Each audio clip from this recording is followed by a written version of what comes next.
اعوذ باللہ من الشیطان اللعین الرجیم بسم اللہ الرحمن الرحیم الحمد للہ والصلاة علی اہلہا اما بعد فقال رسول اللہ صلی اللہ علیہ وآلہ وسلم یا علی انت وشیعتک هم الفائزون یوم القیامہ۔ مومنین کرام، ناظرین گرامی قدر، امیر المومنین علیہ السلام کے اصحاب باوفا میں سے ایک عظیم ہستی جناب مالک اشتر، ان کی ذات پر، ان کے حالات پر، ان کی شخصیت پر گفتگو ہو رہی ہے، اور آج یہ سلسلے کی 9ویں کڑی ہے، 9واں سلسلہ گفتگو ہے۔ جناب مالک اشتر کو امیر المومنین علیہ السلام نے جب مصر کا گورنر نامزد فرمایا تو جناب مالک کے نام مولا امیر المومنین نے ایک خط بھی لکھا۔ اس خط میں امیر المومنین علیہ السلام نے حکومت کرنے کے طریقے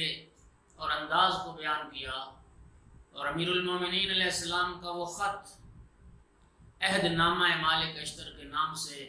شہرت رکھتا ہے اور جانا اور پہچانا جاتا ہے۔ اور نہج البلاغہ میں امیر المومنین علیہ السلام کا یہ 53 نمبر مکتوب ہے،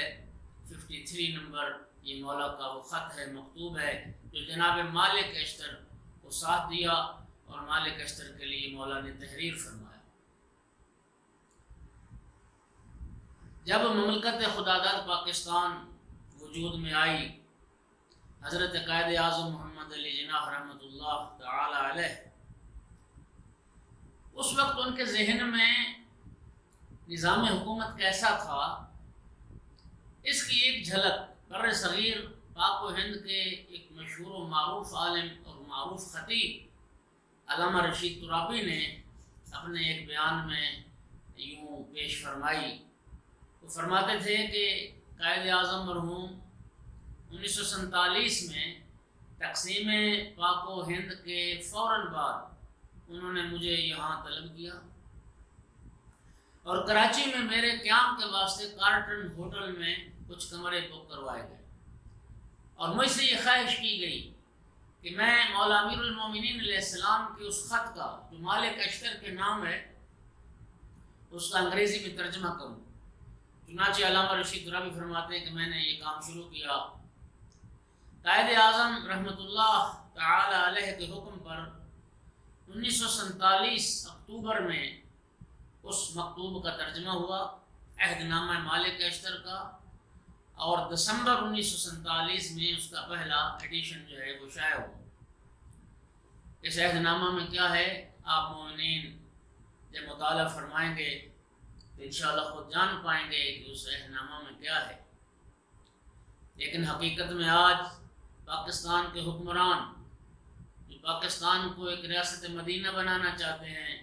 اور ریاست مدینہ کے طرز پر چلانے کی کوشش کرنا چاہ رہے ہیں اور دعویٰ کرتے ہیں، تو اس مکتوب میں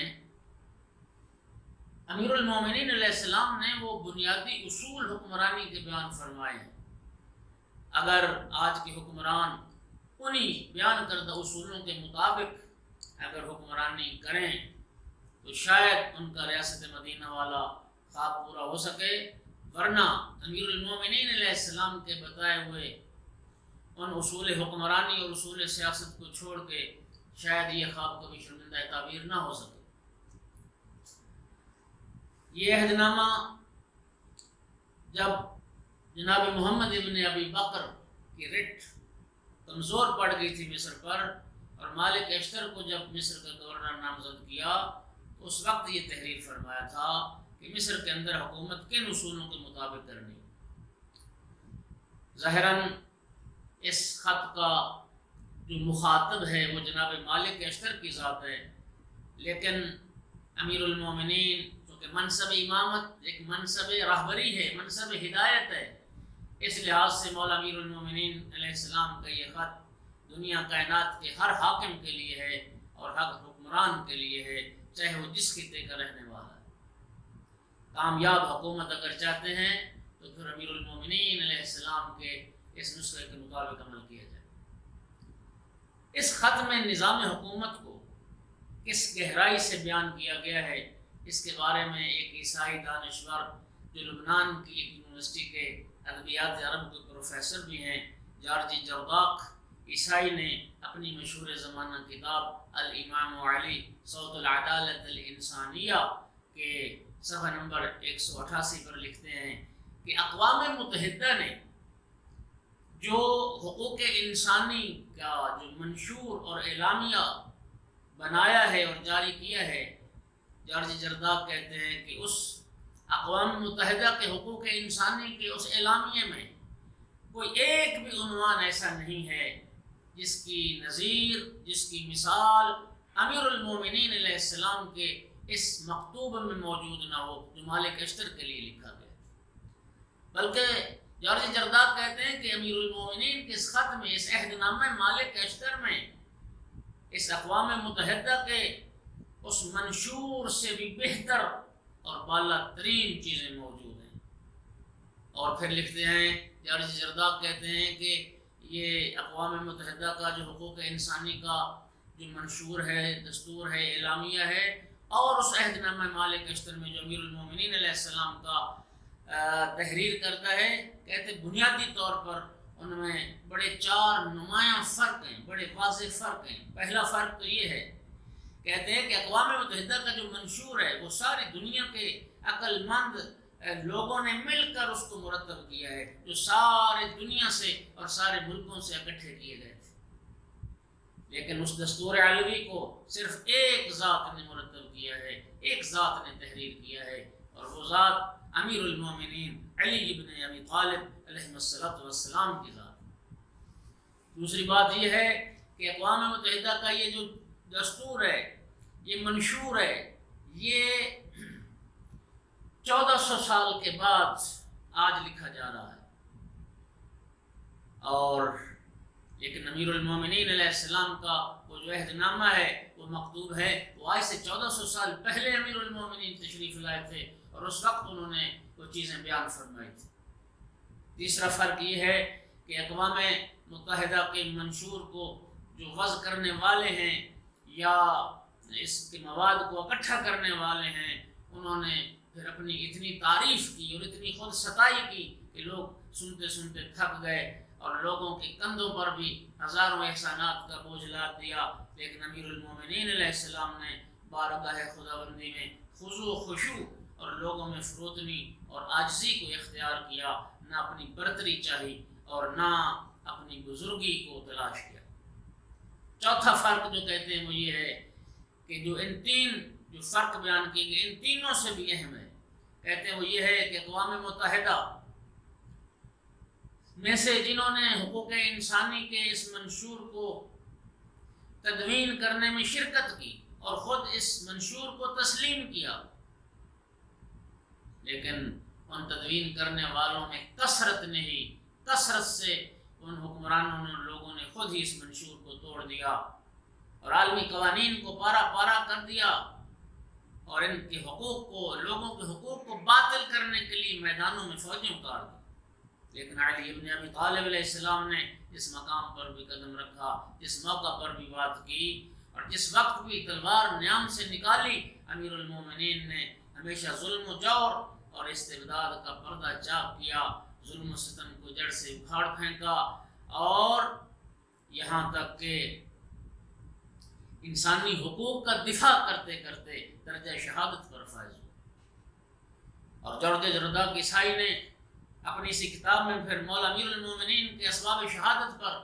بحث کرتے ہوئے ایک جملہ لکھا، قتل فی محرابہ لشدت عدلہ، کہ مولا علی کو ان کی شدت عدل کی وجہ سے ہی قتل کر دیا۔ علی ایک ایسا عادل حکمران تھا۔ میرے انتہائی محترم سامعین، مولا امیر المومنین علیہ السلام کے اس خط کی اہمیت اقوام متحدہ کے جو سابقہ سیکرٹری جنرل تھے کوفی عنان، اس کے بیان سے بھی واضح ہوتی ہے۔ انہوں نے، کوفی عنان نے اپنے بیان میں کہا تھا کہ پیغمبر اکرم حضرت محمد مصطفیٰ صلی اللہ علیہ وآلہ وسلم کے بعد چوتھے خلیفہ علی علیہ السلام نے مصر کے گورنر کو حکم دیا تھا کہ تمام امور میں رحمت و رافت کو مد نظر رکھنا، تمہارے نزدیک محبوب ترین جو ذخیرہ ہے وہ اعمال کا ذخیرہ ہونا چاہیے۔ رعایا کے لیے اپنے دل میں رافت و رحمت لطف و محبت کو جگہ دو اور نرم گوشہ رکھنا۔ لوگوں کے لیے، عوام کے لیے پھاڑ کھانے والا درندہ نہ بن جاؤ کہ انہیں نگل جانے کو ہی غنیمت سمجھو۔ فرمایا اس لیے کہ رعایا میں لوگ دو طرح کے ہوتے ہیں، ایک وہ ہیں جو تمہارے دینی بھائی ہیں، اور ایک وہ ہیں جو تمہاری جیسی مخلوق ہونے کی حیثیت سے تمہارے بھائی ہیں، انسان ہونے کے ناطے سے تمہارے بھائی ہیں۔ اور یہ بھی یاد رہے کہ اقوام متحدہ کی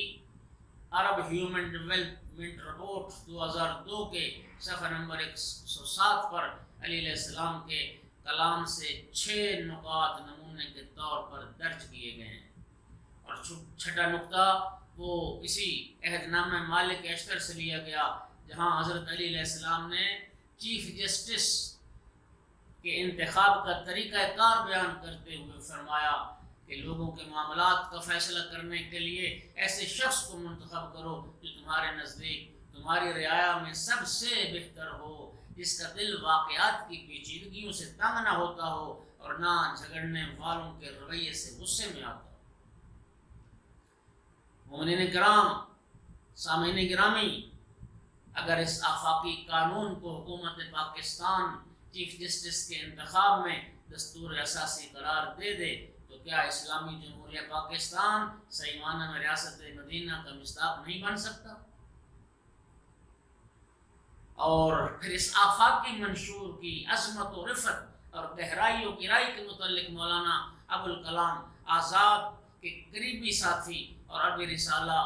ثقافت الہند کے مدیر اعلیٰ عبدالرزاق ندوی ملح آبادی لکھتے ہیں کہ یہ خط ایک نہایت قیمتی دستاویز ہے۔ حیرت ہوتی ہے کہ اس زمانے میں نہ کالج تھے، نہ یونیورسٹیاں تھیں،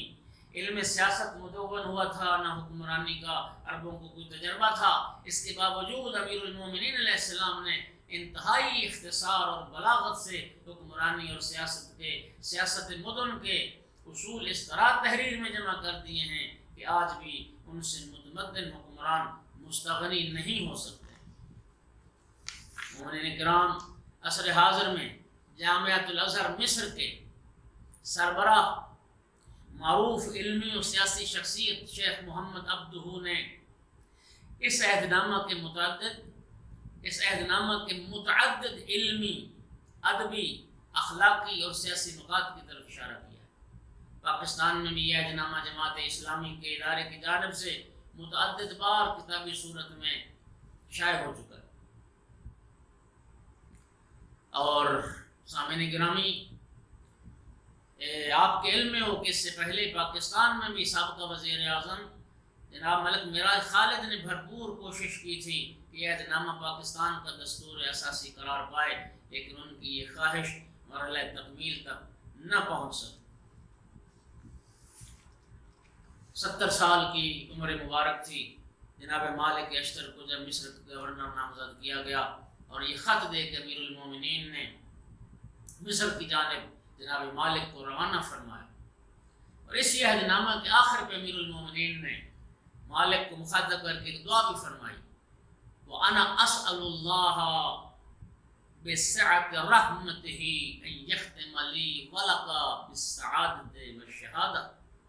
اے مالک، میں اللہ سے دعا کرتا ہوں کہ اے اللہ اپنی وسیع رحمت کے صدقے میں میرا بھی خاتمہ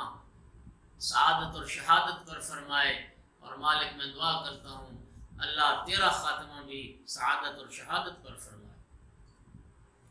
جب حاکم شام معاویہ کو یہ خبر ملی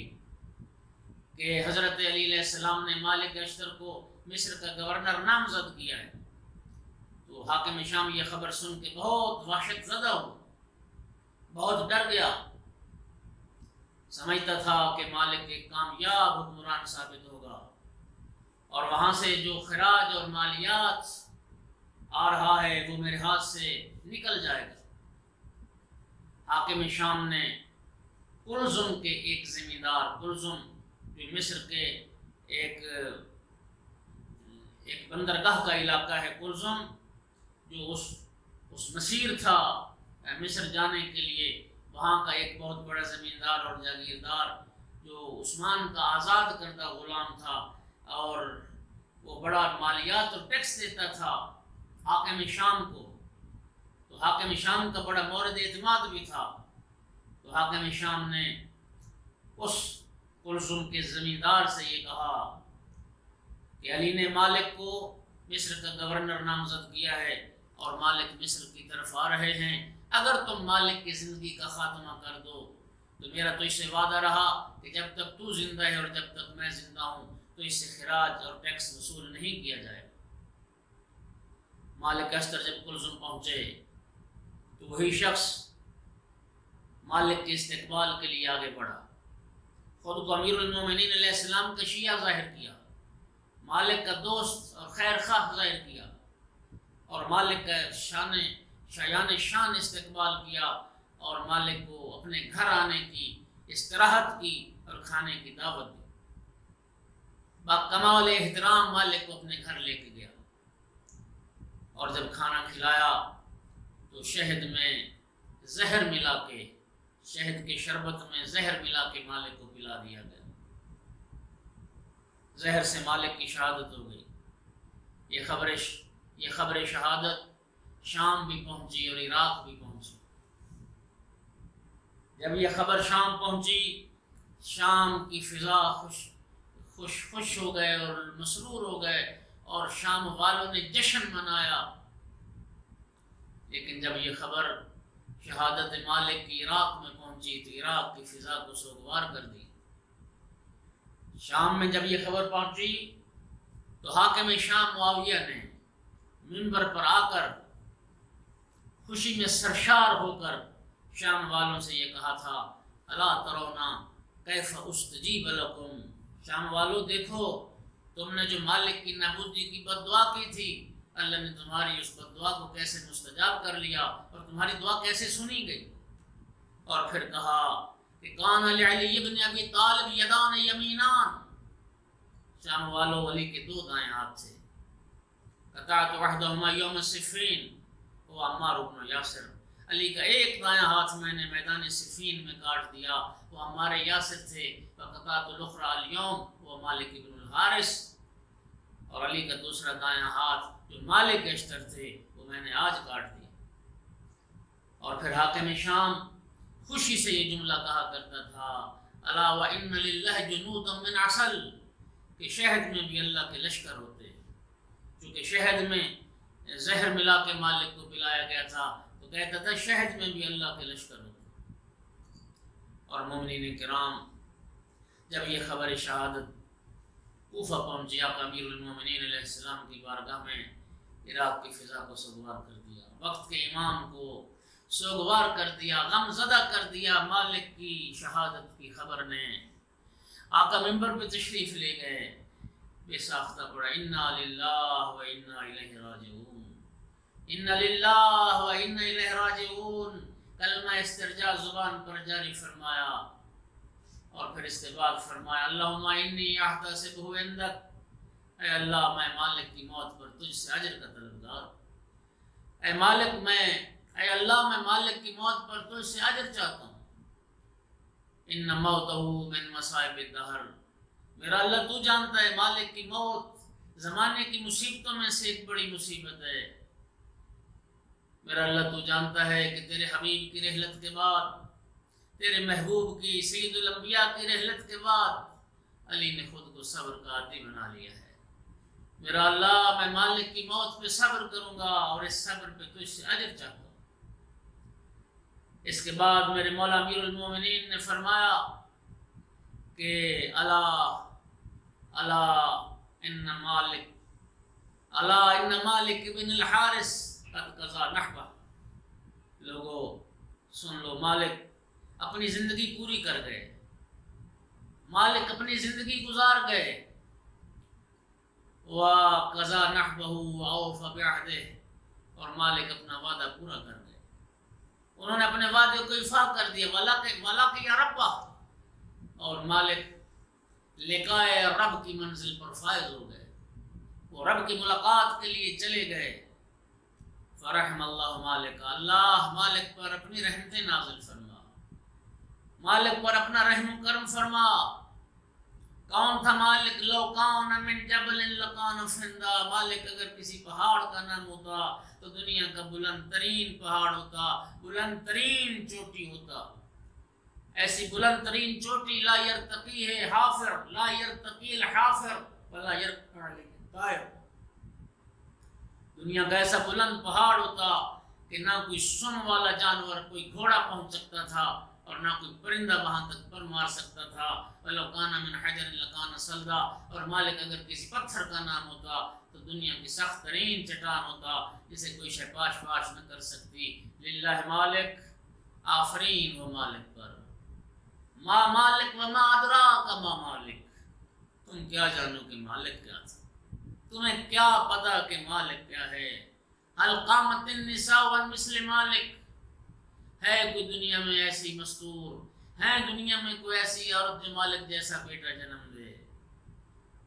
علی رو کے فرماتے تھے عجزت النساء وان تلدن مثل مالک، بانجھ ہو گئی وہ عورتیں جو مالک جیسے بیٹے کو جنم دیں۔ غم و اندوہ کی کیفیت میں پھر فرماتے تھے حل موجود ان کا مالک، ہے دنیا میں کوئی مالک جیسا؟ حل مرجو ان کا مالک، کیا امید کی جا سکتی ہے کہ کوئی مالک جیسا ہوگا؟ اور پھر فرماتے تھے الا مثل مالک فلتبکی البواکی، رونے والی عورتوں کو مالک جیسی ہستی کی موت پر رونا چاہیے، رونے والے روئیں، مالک پر روئیں، مالک اشتر کو یاد کر کے روئیں۔ جب بھی مالک یاد کرتے تھے امیر المومنین، جب بھی مالک کو یاد کرتے تھے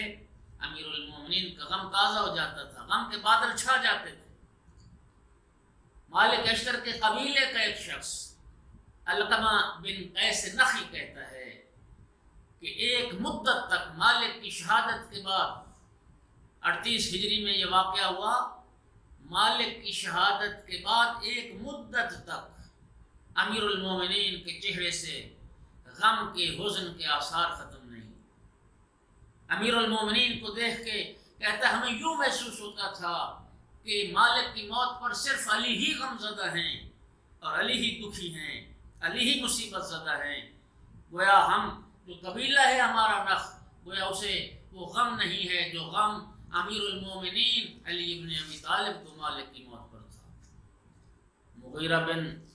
زبی ایک شخص سے وہ کہتا ہے کہ لم یزل امر علی شدیدا حتی مات الاشتر، کہ جب تک مالک زندہ تھے علی کی حکومت قائم دائم تھی، مالک کی شہادت کے بعد علی کی حکومت کے ستون ہل کے رہ گئے، وہ حکومت جو پابرجا تھی پھر اس میں تزلزل پیدا ہو گیا، اور امیر المومنین پھر غم میں ڈوب کر فرماتے تھے لم لا ارى بعده مثله ابدا، علی فرماتے تھے مالک کے بعد پھر مالک جیسا مجھے کوئی کبھی نظر نہیں آئے گا، کسی کو میں نے مالک جیسا نہ پایا۔ ابن ابی الحدید معتزلی عالم اہل سنت سے کسی نے مالک اشتر کے بارے میں سوال کیا تھا تو انہوں نے کہا تھا ما اقول فی رجل، میں ایک ایسے مرد کے بارے میں کیا بیان کروں کہ حزمت حیاتہ اہل الشام، جس کی زندگی نے شام والوں کو شکست دے رکھی تھی، وحازم موت اہل العراق، اور جس کی موت نے عراق والوں کو شکست دے دی۔ خدا رحمت کند ان عاشقان پاک دینت را جنہوں نے اپنی زندگیاں قربان کر دیں اور امیر المومنین کے ساتھ وفا کی مثال قائم کر دی، اور راہ ولایت اور راہ محبت امیر المومنین سے سر منہ انہوں نے انحراف نہیں کیا۔ کروڑوں سلام ہمارے مالک اشتر کی ذات پر، خدا کے کروڑوں رحمتیں نازل ہوں مالک اشتر کی ذات پر۔ خداوند عالم ہمیں بھی مالک اشتر کے صدقے میں ہمیں بھی وہ معرفت نصیب کرے، وہ عشق ولایت نصیب کرے، وہ امامت کی معرفت اور عرفان نصیب کرے جو اللہ نے مالک کو نصیب کیا۔ وآخر دعوانا الحمدللہ رب العالمین وعلى لعنة الله على القوم الظالمين وسيعلم الذين ظلموا أي منقلب ينقلبون۔